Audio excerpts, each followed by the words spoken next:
जी अस्सलाम वालेकुम, क्या हाल है? सब लोग खैरियत से हैं। आज से आज़ाद कश्मीर के इलेक्शन स्टार्ट हो रहे हैं और इस इलेक्शंस को बहुत ज़्यादा क्रिटिकल कहा जा सकता है क्योंकि उसकी वजह यह है कि पाकिस्तान पीपल्स पार्टी जिसकी गवर्नमेंट यहाँ पे थी, अब वो गवर्नमेंट ख़त्म हो गई है। उसकी पूरी कोशिश है कि आज़ाद कश्मीर के अंदर ज़्यादा से ज़्यादा सीटें हासिल करके वो दोबारा यहाँ पे गवर्नमेंट बना सकें। बिलावल भुट्टो साहब वहाँ बैठे हुए हैं आज़ाद कश्मीर के अंदर और जो उन्होंने वहाँ पे धुआंधार किस्म की तकरीरें की, वो भी आपके सामने है। फिर उसके बाद मियां नवाज शरीफ साहब वहाँ चले गए और मरीम नवाज साहिबा भी वहाँ चली गई और मरीम नवाज साहिबा ने वहाँ पे इलेक्ट्रिक बसें भी तोहफतन दे दी, जिसके ऊपर वहाँ पे बड़ा शोर हुआ कि जनाब ये इलेक्शन के से 2 दिन पहले ये जो बसेस आ गई हैं, तो इसका मतलब ये है कि आप इलेक्शन को मैनिपुलेट करना चाहते हैं। तो वो एक नया क्राइसिस वहाँ पे पैदा हो गया। और इसके साथ साथ जो अलीम खान साहब हैं उनकी एंट्री हुई है आज़ाद कश्मीर के अंदर और बड़ी दबंग किस्म की एंट्री हुई। इससे पहले सरदार तनवीर साहब और उनके जो बहुत सारे साथी हैं, उन्होंने इस्तेकाम पाकिस्तान पार्टी ज्वाइन कर ली। उसके बाद अलीम खान साहब जो हैं वो वहाँ पे गए भी और अब बहुत बड़ा एक केक कहा जा रहा है आज़ाद कश्मीर का जो है वो इस्तेकाम पाकिस्तान पार्टी के पास चला जाएगा और ये ऐसी पार्टी साबित होगी कि जिसकी मर्जी के बगैर या जिसकी ख्वाहिश के बगैर या जिसके साथ के बगैर कोई गवर्नमेंट भी वहाँ पे शायद गवर्नमेंट ना बना सके। यानी अगर पाकिस्तान पीपल्स पार्टी गवर्नमेंट बनाना चाहेगी तो इस्तेकाम पाकिस्तान पार्टी की मदद उसे लेना पड़ेगी।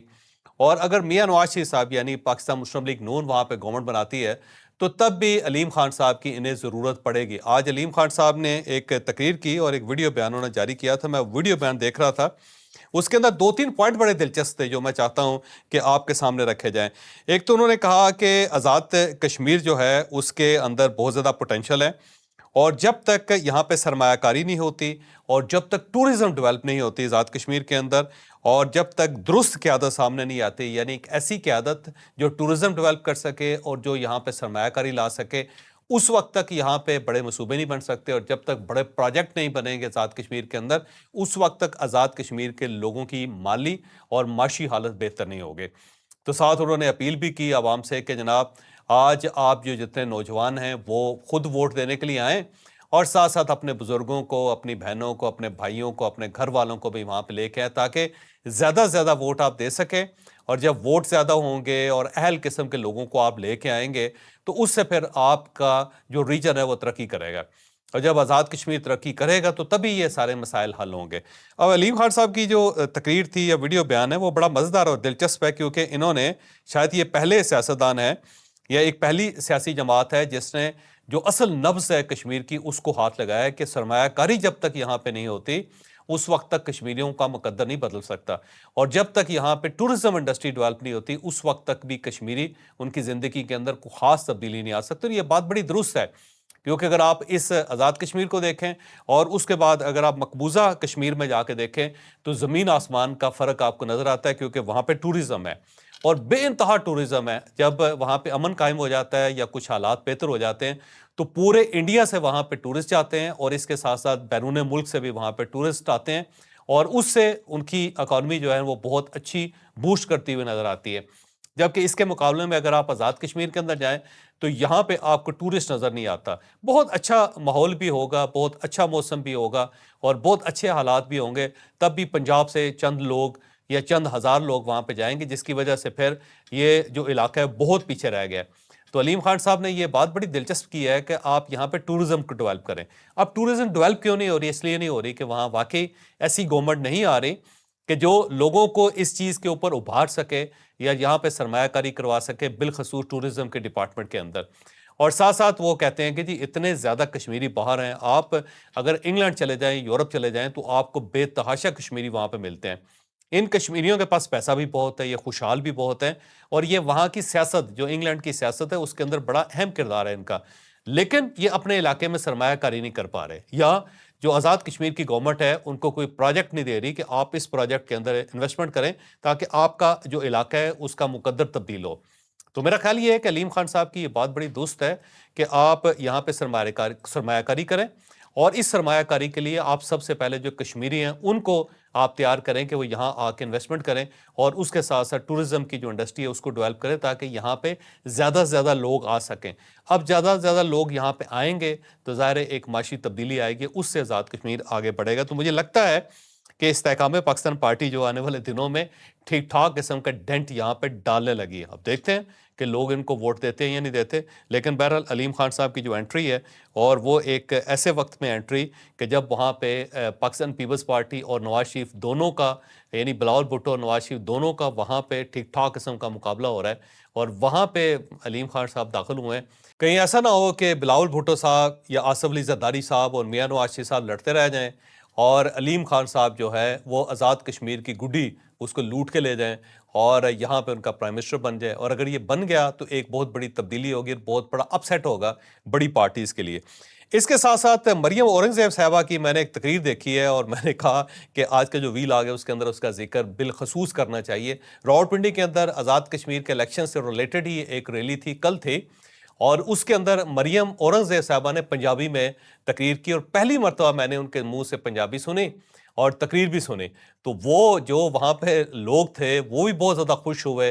क्राउड बाकायदा, जिसको चार्ज कहते हैं ना, वो चार्ज हो गया। वहाँ पे हल्ला गुल्ला, रोला, नारे और ढोल धमक्के, ये सारी आवाज़ें वहाँ पे आ रही थीं और बहुत बड़ी रैली थी। और ये हनीफ अब्बासी साहब ने अरेंज की थी और हनीफ अब्बासी साहब इस मामले में बड़े तेज़ हैं कि वो लोगों को इकट्ठा भी कर लेते हैं और उनको पता होता है कि किस वक्त जलसा करना है, किस तरह करना है।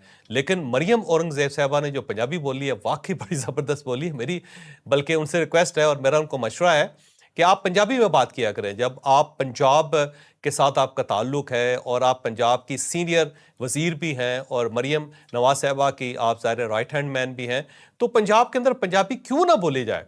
अब ये बड़ी दिलचस्प बात है कि सिंध में आप चले जाएँ, वहाँ पे चीफ मिनिस्टर साहब सिंधी बोलेंगे, सारी जो उनकी कैबिनेट है और जो उनके ब्यूरोक्रेट्स हैं वो सिंधी ज़ुबान में बात करेंगे। सेम इसी तरह खैबर पख्तूनख्वा में लोग ओपनली पश्तो बोलते हैं। बलूचिस्तान चले जाएँ तो वहाँ पे बलूची ज़ुबान बोली जाती है और साथ साथ पश्तो ज़ुबान भी बोली जाती है। और गिलगित बल्तिस्तान के अंदर भी लोग अपनी ज़ुबान, जो बल्ती ज़ुबान है, उसके अंदर बात करते हैं। लेकिन पंजाब जो है वहाँ पे जब भी आप जाएंगे तो सब लोग अपनी उर्दू से एक दूसरे को मुतासर करने की कोशिश करेंगे, बल्कि पंजाब के अंदर जितनी तकरीरें होती हैं वो उर्दू में होती हैं। ऐसा महसूस होता है जैसे पूरे पंजाब का ताल्लुक लखनऊ के साथ है और उर्दू ने यहाँ पे जन्म लिया था। उर्दू हमारी कौमी ज़बान है, हम उसकी इज़्ज़त करते हैं, हमें उसकी इज़्ज़त करनी चाहिए, उसे अपने दिल के साथ रखना चाहिए, लेकिन जो मादरी ज़ुबान है उसको भी अपने साथ कैरी करना चाहिए। ये हमारी माँ की ज़ुबान है, ये हमें हमारी माँ ने सिखाई है। तो जब माँ की ज़ुबान जो है उसको इग्नोर करने की क्या ज़रूरत है। तो पंजाब के अंदर ये एक नया ट्रेंड बना है मरियम औरंगज़ेब साहबा की वजह से कि पंजाब के अंदर जलसों के अंदर पंजाबी ज़ुबान में भी तकरीर हो सकती है। तो मुझे लगता है कि आने वाले दिनों में पाकिस्तान मुस्लिम लीग नून इस ट्रेंड को कैरी भी करेगी और इसको कैरी करना भी चाहिए। ये जो इनसिक्योरिटी है या आप ये समझें कि एहसास कमतरी है पंजाबी का, ये ख़त्म होना चाहिए। खुले दिल के साथ पंजाबी के अंदर बात करें और फिर उसके बाद देखें कितनी अच्छी कम्युनिकेशन होती है। तो सदके जावा पंजाबियों, अच्छी बात है ये बहुत अच्छी बात है। और मरियम औरंगज़ेब साहबा को मैं मुबारकबाद भी पेश करता हूँ कि आपने बड़े खुले दिल की बात की है और खुले दिल से आपने पंजाबी ज़ुबान में इजहार किया है, क्योंकि पंजाब की ख़वातीन पंजाबी बोलते हुए शर्माती बहुत ज़्यादा हैं। ये हमेशा जब भी बात करेंगी तो उर्दू के अंदर बात करेंगी, जो मुझे अजीब लगती है। बहरहाल ये मिथ और ये जो रुकावट थी इसको ब्रेक कर दिया इन्होंने। बहरहाल जनाब, आज के व्लॉग की तरफ आते हैं। एक तो अमेरिका और ईरान की जंग के अंदर एक अजीबोगरीब सा ट्विस्ट आया है, एक ऐसा अजीब ट्विस्ट आया जिसने पूरी दुनिया को हैरान कर दिया है। ये ट्विस्ट क्या है ये हम आपको आज के व्लॉग में बताएंगे। और ईरान ने अमेरिका के 200 फौजी हलाक कर दिए हैं और 11 त्यारे तबाह कर दिए हैं। ये कैसे हुआ, किस तरह हुआ, क्या ये वाकई हकीकत है या गलत है, ये भी हम आपको इस व्लॉग में बताएंगे। और पाकिस्तान के लिए सऊदी अरब के बाद एक और बड़ी खुशखबरी है जी। वाकई मेरा ख्याल है पाक फौज ने कमाल ही कर दिया है और इस कमाल के ऊपर पूरी कौम को खुश होना चाहिए, क्योंकि एक नई और बहुत ज़बरदस्त किस्म की खुशखबरी भी आई है। क्या है आगे चल के आप मुलाहिज़ा करेंगे। और जो कश्मीरी सियासत है उसके अंदर क्या होगा आज या कल, ये भी आने वाले वीलॉग जो होगा, इस वीलॉग के अंदर हम थोड़ा सा जिक्र भी करेंगे और उसके बाद मसलसल इसके ऊपर वीलॉग करते रहेंगे। लेकिन वीलॉग की तरफ जाने से पहले मेरी आपसे रिक्वेस्ट है कि चैनल को सब्सक्राइब जरूर कीजिएगा और ये जो बेल आइकन है उसको जरूर प्रेस करें ताकि नोटिफिकेशन आपको मिलता रहे। और ये याद रखें कि अच्छी बात सदका जारिया होती है। अगर आपको ये व्लॉग अच्छा लगे तो किसी न किसी के साथ जरूर शेयर कीजिएगा। और हमने अपना कॉलम 0 पॉइंट अब ऑडियो फॉर्म में भी लॉन्च कर दिया और साथ इसे अपनी वेबसाइट javascs.com के ऊपर प्लेस भी कर रहे हैं। आप हमारा कॉलम पढ़ भी सकते हैं, सुन भी सकते हैं। और साथ ही मेरी आपसे रिक्वेस्ट है कि हमारा व्हाट्सएप चैनल उसको ज्वाइन कीजिए, फेसबुक पेज को ज्वाइन कीजिए और हमारा जो ट्विटर अकाउंट है उसको ज़रूर फॉलो कीजिए। पाकिस्तान के लिए सबसे बड़ी खुशखबरी यह है कि कुवैत ने भी पाकिस्तान के साथ दिफाई मुआहदा करने का ऐलान कर दिया है। ऐलान पहले हुआ था लेकिन अब इसकी मंजूरी हो गई और सऊदी अरब के बाद कुवैत दूसरा इस्लामी मुल्क है जिसने पाकिस्तान के साथ दिफाई मुआहदा किया है और ये पाकिस्तान की एक बहुत बड़ी कामयाबी है। ये जो दिफाई मुआहदा ये 11 जून 2023 को ये स्टार्ट हुआ था और उस वक्त इसके ऊपर बातचीत हुई थी लेकिन ये मटीरियलाइज नहीं हो सका। लेकिन आज प्रॉपर इसके ऊपर ऐलान कर दिया गया, इसे अपने गजट में शामिल कर लिया गया और ये कुवैत की तरफ से जो उनका मिलिट्री गजट है और नेशनल गजट है उसके अंदर इसको शामिल कर लिया गया। इसकी कुछ शराइत है जो आपके सामने मैं रख रहा हूं। दोनों मुल्क एक दूसरे की फौज को ट्रेनिंग देंगे। अब जाहिर है कुवैत की फौज को ट्रेनिंग की जरूरत है, पाकिस्तानी फौज वैसे ट्रेंड है और ना ही मेरा ख्याल है कुवैत के अंदर कोई ऐसी मिलिट्री एकेडमी है कि जिसके अंदर हमारे फौजी जाकर ट्रेंड होंगे। अलबत्ता पाकिस्तान के अंदर मिलिट्री एकेडमीज भी हैं और कुवैत की फौज को ट्रेनिंग की ज़रूरत भी है। तो मेरा ख्याल ये है कि कुवैती फौज जो पाकिस्तान के अंदर ट्रेनिंग लेगी, लेकिन इस मुआहदे को इस तरह किया गया कि जैसे दो तरफा हो कि हमारी फौज उधर जाएगी, उनकी फौज इधर आएगी और हम एक दूसरे को ट्रेनिंग देंगे। लेकिन मुझे लगता है कि सिर्फ ट्रेनिंग की जिम्मेदारी पाकिस्तान की होगी। साथ ही जो फौजी तालीम है उसके ऊपर भी एक दूसरे के साथ मिल के काम करेंगे और मुसल्लह अफवाज में एक दूसरे के साथ तावन किया जाएगा। ये है असल बात कि जो आर्म फोर्सेस हैं उसके अंदर दोनों एक दूसरे के साथ तावन करेंगे और एक दूसरे की मदद करेंगे। उसके साथ ये कि लॉजिस्टिक के अंदर भी तावन किया जाएगा और ये मिलिट्री लॉजिस्टिक है कि यानी एक चीज़ को दूसरी जगह पे पहुंचाना और फिर जो अस्करी सामान होता है उसको शिफ्ट करना और फिर उसको इस्तेमाल करना, इसके अंदर भी दोनों एक दूसरे की मदद करेंगे। फिर साइंसी और टेक्निकी तावन जो है वो भी एक दूसरे के साथ किया जाएगा। साइंसी और टेक्निकी तावन से मतलब ये है कि अगर आप कोई नया वेपन बनाते हैं तो आप दूसरे मुल्क को सपोर्ट करेंगे और उसे भी, उनके लोगों को भी ट्रेन करेंगे। और अगर आप कोई तकनीकी कोई मामला तय होता है फौज के दरमियान तो ज़ाहिर है उसके लिए भी एक दूसरे के साथ तावन किया जाएगा। टेक्निक्स जो है वो वार टेक्निक्स हैं, याद रखिएगा।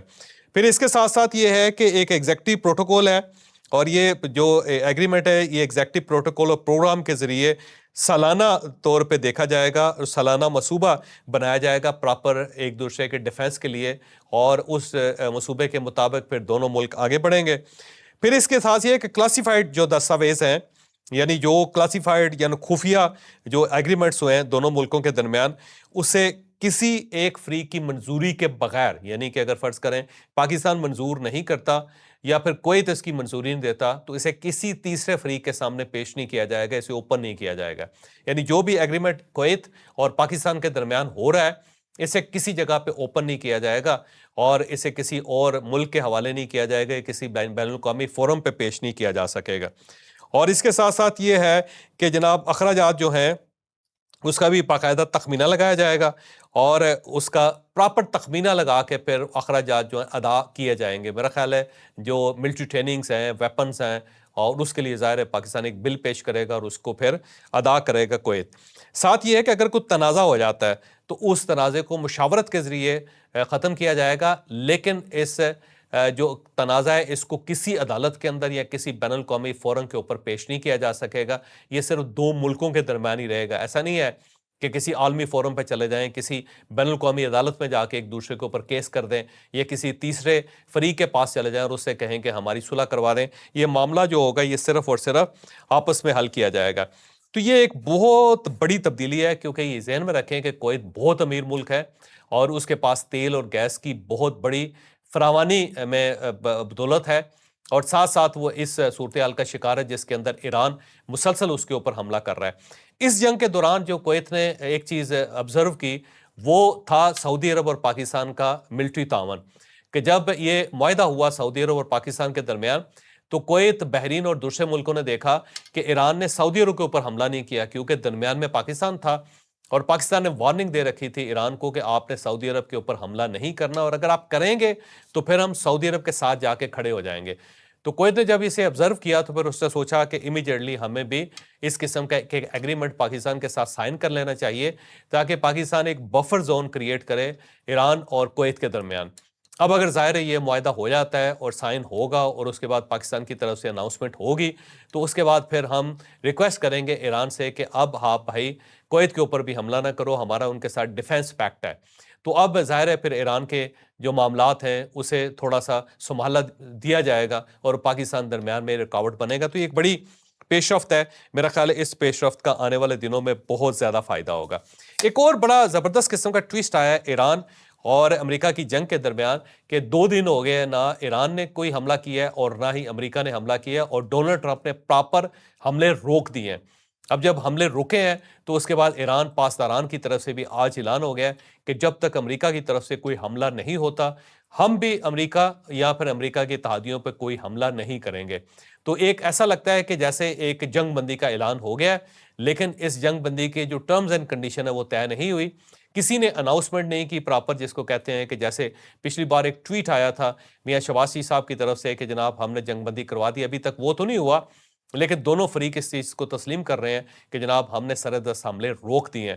اب یہ جو حملے رکے ہیں اس سے پہلے کیونکہ عمان نے ایک درمیان میں سفارتکاری کا مرحلہ طے کیا تھا, جمعے کے دن ایک عمانی وفد تہران گیا تھا اور اس نے ایران کی قیادت کے ساتھ بات کی تھی اور اس کے بعد یہ پھر حملے رکے. مجھے لگتا ہے کہ درمیان میں عمان نے کوئی ایک جادو چلانے کی کوشش کی, اب دیکھتے ہیں اس جادو کا کتنا نتیجہ نکلتا ہے. لیکن یہ ایک بڑا ٹویسٹ آیا ہے اس ساری جنگ کے درمیان. ایسا لگتا ہے کہ عارضی طور پہ ہی صحیح لیکن جنگ بندی ہوئی ہے, لیکن کیا اس جنگ بندی سے آئل کی جو پرائسز ہیں وہ بھی کم ہوں گی یا نہیں ہوں گی, یا آبنائے ہرمز اور باب المندب سے جو جہاز گزر رہے ہیں اور ان کو روکا جا رہا ہے, کیا یہ جہاز جو ہے اس کو الاؤ کر دیا جائے گا کہ آپ یہاں سے گزر سکیں؟ اس کا فیصلہ میرا خیال آنے والے 1 یا 2 دنوں میں ہوگا. لیکن سرحدست جو ہے جہاز نہیں جا رہے, اور جہاز جو آبنائے ہرمز کے اندر بھی رکے ہوئے ہیں اور ساتھ ہی باب المندب کے اوپر بھی رکے ہوئے ہیں. سرحدست سے اس کا کوئی خاص نتیجہ نہیں نکل رہا ہے اس جنگ بندی کا کہ آئل کی پرائسز بھی کم ہوں اور آئل ٹینکرز بھی یہاں سے گزر سکیں. بلکہ آج ایک آئل ٹینکر جو تھا وہ پھٹ گیا باقاعدہ, اور اس کی وجہ یہ تھی کہ وہ ایک ایسے علاقے سے گزرا جہاں پہ مائنز لگی ہوئی تھی, اور ان مائنز کی وجہ سے جہاز کے اندر ایک دھماکہ ہوا, اور اس کے بعد اب اس جہاز کے اندر آگ لگی ہوئی ہے اور اس آگ کو بجھانے کے لیے بھی وہاں پہ کوئی موجود نہیں ہے. اس قسم کی صورتحال ہے آبنائے ہرمز کے اندر, اور ایران کے بقول کہ ہم نے انہیں وارننگ دی تھی کہ جناب آپ رک جائیں, آپ آگے نہ بڑھیں, اس سائڈ پہ بارودی سرنگیں لگی ہوئی ہیں, لیکن یہ نہیں رکا اور اس کے بعد یہ پھٹ گیا اور اس کے بعد اس کا بہت نقصان ہو گیا. بلکہ آج یوکرائنی ایک ڈرون حملہ جو ہے وہ بھی ہوا ہے, اور یہ یوکرائن کی طرف سے ہوا ہے اور یہ ایرانی جہاز کے اوپر ہوا ہے, اور ایران کا ایک تیل کا جہاز تھا, اس کے اوپر جو ڈرون ہے وہ یوکرین کے گرے ہیں اور اس کی وجہ سے یہ جہاز جو اس کو بہت نقصان ہوا ہے, اور اس کا ایک جو سیلر ہے جو ایک اس کا ملا ہے وہ بھی ہلاک ہو گیا ہے. اس کے اوپر عباس راکچی صاحب نے جواب دیا ہے کہ جناب اب یوکرین کو جواب کا انتظار کرنا چاہیے, ہم اس حملے کو لائٹ نہیں لے رہے اور ہم اس کا جواب دیں گے. تو اب اس قسم کی صورتحال جو ہے وہ یوکرین اور ایران کے درمیان میں بھی سٹارٹ ہو گئی ہے. اب یہاں پہ ایک کیچ ہے, اور کیچ یہ ہے کہ یوکرین نے اپنے ڈرونز دیے تھے یو ای کو, نہ صرف دیے تھے بلکہ اس نے اپنے ایکسپرٹس بھی بھیجے تھے. اب دیکھتے ہیں کہ یہ جو حملہ ہے ان ایکسپرٹس نے کیا ہے یا یو ای کی طرف سے ہوا ہے یا پھر واقعی یوکرین کی طرف سے ہی حملہ ہوا ہے, لیکن ایران اسے کلیم کر رہا ہے کہ یہ یوکرینی حملہ ہے اور اس کا جو ہے ہم نے جو اس کا جواب جو ہے وہ ہم دیں گے. اس کے ساتھ ساتھ حوثیوں نے ایک سعودی عرب کے اوپر ایک آج بھی ڈرون جو داغا, اور اس ڈرون کو سعودی عرب نے انٹرسیپٹ کیا, لیکن حوثی یہ کہتے ہیں کہ جناب ہم نے اس کو بھیجا تھا اور اس نے وہاں پہ تباہی پھیلائی ہے سعودی عرب کے اندر. لیکن سعودی گورنمنٹ کی طرف سے ابھی تک اس کے اوپر کوئی خاص ریمارکس نہیں دیے گئے. اس کا مطلب یہ ہوا کہ حوثیوں اور جو سعودی عرب ہے ان دونوں کے درمیان جو اختلافات ہیں یا جو لڑائی ہے وہ اب مسلسل جاری ہے, اور یہ جو لڑائی اس سائڈ پہ آبنائے ہرمز میں تھی یا خلیج فارس سے تھی, یہاں سے نکل کے اب وہ باب المندب اور ریڈ سی کی طرف چلی گئی ہے. اب دیکھتے ہیں اس کا کیا نتیجہ نکلتا ہے, کیونکہ پاکستان جو ہے وہ درمیان میں آتا ہوا نظر آ رہا ہے. اس کے ساتھ ساتھ جناب آج اسرائیل کی ایک اسلحہ بنانے والی کمپنی ہے اور اس کمپنی کا نام IMCO ہے. اس کے اوپر ایک سائبر حملہ ہوا ہے, اور سائبر حملے میں جو ہیکرز ہیں انہوں نے نہ صرف اس کا سسٹم ہیک کیا بلکہ اس کا 30 ٹیرا بائٹ کا جو ڈیٹا ہے وہ بھی چوری کر لیا. اور یہ جو ڈیٹا ہے یہ انتہائی سینسٹیو ہے, اور اس کو کہتے ہیں کہ حساس دستاویز ہیں جن کو چوری کر لیا گیا, اور اس کے اندر جو ویپن بنائے جاتے ہیں اس کی ساری ڈرائنگز بھی ہیں, اور اس کے ساتھ ساتھ جن جن ملکوں کو یا جن جن کمپنیوں کو یہ ویپنز بیچے جاتے ہیں اس کا ڈیٹا بھی ہے.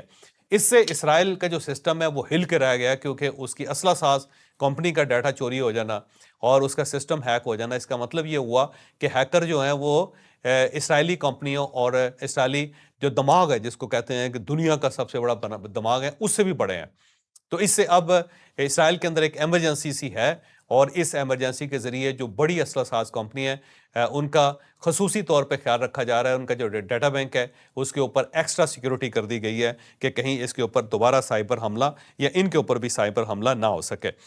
اس کے ساتھ ساتھ جناب 2 اور بڑی دلچسپ خبریں ہیں. ایک تو پاسداران نے یہ انکشاف کیا ہے اور ان کے ترجمان جنرل حسین محبی صاحب، یہ حسین محبی ان کا نام ہے، اور انہوں نے یہ انکشاف کیا ہے کہ ان دنوں میں جب ایران نے حملہ کیا امریکی اڈوں کے اوپر تو امریکہ کے 200 سے زائد امریکی فوجی مارے گئے ہیں. ان کے بقول کہ 200 سے زیادہ ہم نے امریکی فوجی مار دی ہیں اور بے تحاشا زخمی ہیں. اور انہوں نے کہا جی جو واشنگٹن کے اعداد و شمار ہیں کہ جس میں انہوں نے 4 لوگ تسلیم کیا یہ جھوٹ پہ مبنی ہے، جبکہ ہمارے پاس اصل اعداد و شمار ہیں کہ ہم نے ان کے 200 سے زیادہ فوجی مار دیے ہیں اس جنگ کے دوران. دوسرا انہوں نے کہا جی کہ ہم نے ان کے 11 طیارے تباہ کیے ہیں اور پھر اس کے ساتھ ساتھ 5 ہیلی کاپٹر بھی تباہ کیے ہیں، اور ہم نے ان کے 8 فوجی مراکز کے اوپر ہم نے حملہ کیا ہے جس میں ان کے 20 افاسی جو شیلٹر سے ان کو بھی ہم نے تباہ کر دیا ہے. ساتھ اس نے چیلنج کیا ہے، اس نے کہا جناب کہ اگر یہ امریکہ تسلیم نہیں کرتا تو وہاں پہ میڈیا لے جائے، کسی آزاد میڈیا کو لے جائے اور اپنے وہ سائٹس یا ایئر بیس دکھا دے جہاں پہ ہم نے حملہ کیا تو اس کو پتہ چل جائے گا کہ ہم غلط کہہ رہے ہیں صحیح کہہ رہے ہیں. ساتھ ساتھ انہوں نے بتایا جی کہ جو ہم نے ان کے اس کے علاوہ چیزیں تباہ کی اس کے اندر 17 جاسوس اور آپریشنل ڈرونز ہیں وہ بھی ہم نے اس کے مار گرائے ہیں، اور 8 ان کے نئے ڈرونز ہیں جو انہوں نے نئے تیار کیے ہیں یہ بھی اس جنگ کے اندر تباہ کر دیے گئے. اور ساتھ انہوں نے یہ انکشاف کیا کہ جو طیارے ہم نے تباہ کیے ہیں اس کے اندر ایک F-15 بھی ہے. اب یہ ذہن میں رکھیں کہ F-15 جو ہے لیٹسٹ طیارہ ہے امریکہ کا، اور اگر اسے واقعی ایران نے تباہ کر دیا ہے تو یہ ایک بہت بری خبر ہے امریکہ کے لیے. اس کے ساتھ ساتھ جناب ایک اور خبر ہے، اور یہ خبر امریکن میڈیا دے رہا ہے، اور اس کے بقول جنگ کے اندر جو شدت ڈونلڈ ٹرمپ لانا چاہتا تھا اس کے راستے میں JD وینس اور جنرل ڈین کین جو ہے نا وہ رکاوٹ بن کے کھڑے ہو گئے ہیں. اور یہ خبر جو ہے نا CNN نے دی ہے، اور CNN کے بقول ان دونوں نے ان کو روکا ہے کہ اس وقت ہمیں جنگ کو شدت میں نہیں لانا چاہیے کیونکہ اس وقت امریکہ کے اپنے حالات بہت زیادہ خراب ہیں اور ہمارا جو اسلحے کا ذخیرہ ہے وہ بری طرح ڈیمیج ہوا ہے یا بری طرح استعمال ہوا ہے. ہمارے پاس اتنی جان نہیں ہے کہ ہم اس جنگ کو مزید طول دے سکیں یا اس کی شدت میں اضافہ کر سکیں.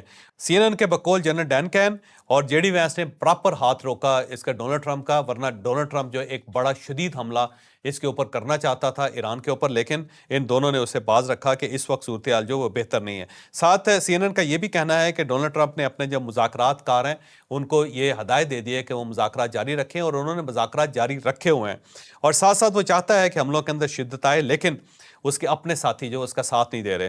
اور اسی کے اندر انکشاف ہوا ہے کہ جمعے کے دن جب عمانی جو ایک وفد تھا وہ تہران میں جا کے ملا تو اس کے بعد حملے روکنے کا فیصلہ ہوا، اور سب سے پہلے امریکہ نے حملے روکے. جب امریکہ نے روکے تو اس کے بعد ایران کی طرف سے بھی پھر حملے نہیں کیے گئے.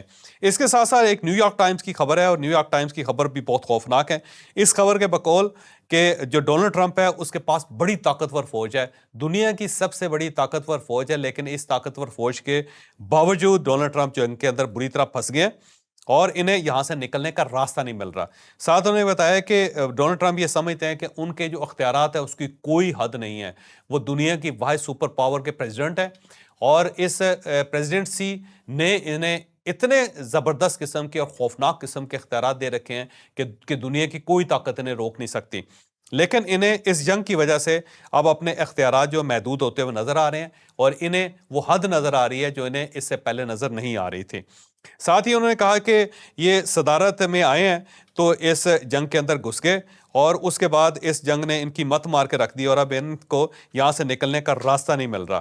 اب 5 مہینے میں اس کا خیال یہ تھا، 5 ماہ پہلے کہ جب انہوں نے یہ جنگ سٹارٹ کی تھی تو ان کا خیال یہ تھا کہ فوری طور پہ 28 فروری کے بعد یہ اپنے اہداف حاصل کر لیں گے، لیکن 5 مہینے گزرنے کے باوجود بھی ڈونلڈ ٹرمپ اپنے اہداف حاصل نہیں کر سکے اور وہ مسلسل پھنستے چلے جا رہے ہیں.